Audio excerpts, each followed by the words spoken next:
Nanalasa ang buhawing yan sa Cavite City. Sa lakas ng hangin, pumihit at napaatras ang isang sidecar. Nilipad din ang iba't ibang debris.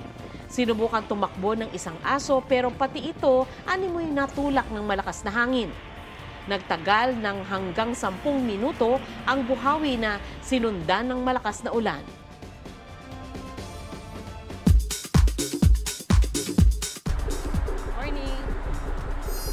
Balota ng GMA Pictures at GMA Entertainment Film umani ng papuri. Di pa rin ako mawawala ng pag-asa. Kaya nga ako teacher. Yung experience ko dito sa Balota, sobrang priceless. Kaya sabi ko, naku, nagpapasalamat talaga ako na nagawa ko talaga ito. Give me my money! Ilang sparkle artist kumasa sa Just Give Me My Money trend. Give me my money! Derek Monasterio, Give me my money! Mark Bautista, Just give me my money!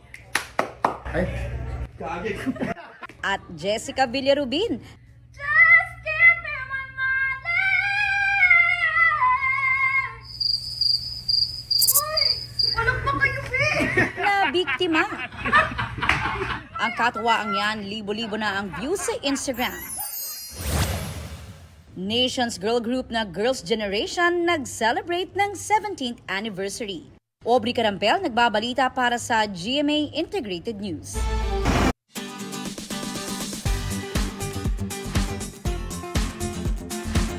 Ang pagkapanalo ni Carlos Yulo naka-inspire sa inner gymnast ng ilan nating kababayan. Ang Yulo effects sa ilang netizen pusuan sa report ni Oscar Oida. Arms extended, knees bent. Yan ang gymnastic landing na agad trending. Inspired by Pinoy gymnast Carlos Yulo's double gold. Pero ang netizens, tila naka-double dose sa Yulo Magic.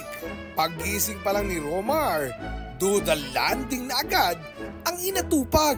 Buong araw siyang naalog basta ma-achieve lang ang tamang lapag. Pati pagbaba ng motor. Aba, bigyan ng perfect score. Sa cafe naman na ito sa Rizal, nakapaglinis at dilig na, nakapaghatid pa ng aliw. Tumbling sabay landing, performance-based ang grading. Kung saan-saan na umabot itong landing pose ni Ju Marichu Magno. Akala mo'y nasa all-around artistic gymnastic, mula sa parallel bars hanggang sa pommel horse. Siya raw kasi ang ating susunod na pambato.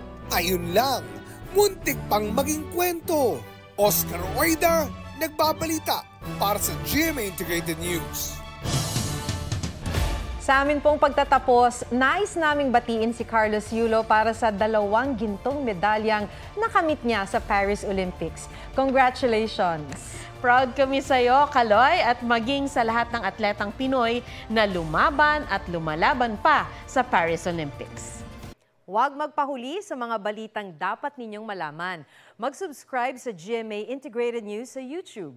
Sa mga kapuso abroad, subaybayan nyo kami sa GMA Pinoy TV at sa www.gmanews.tv.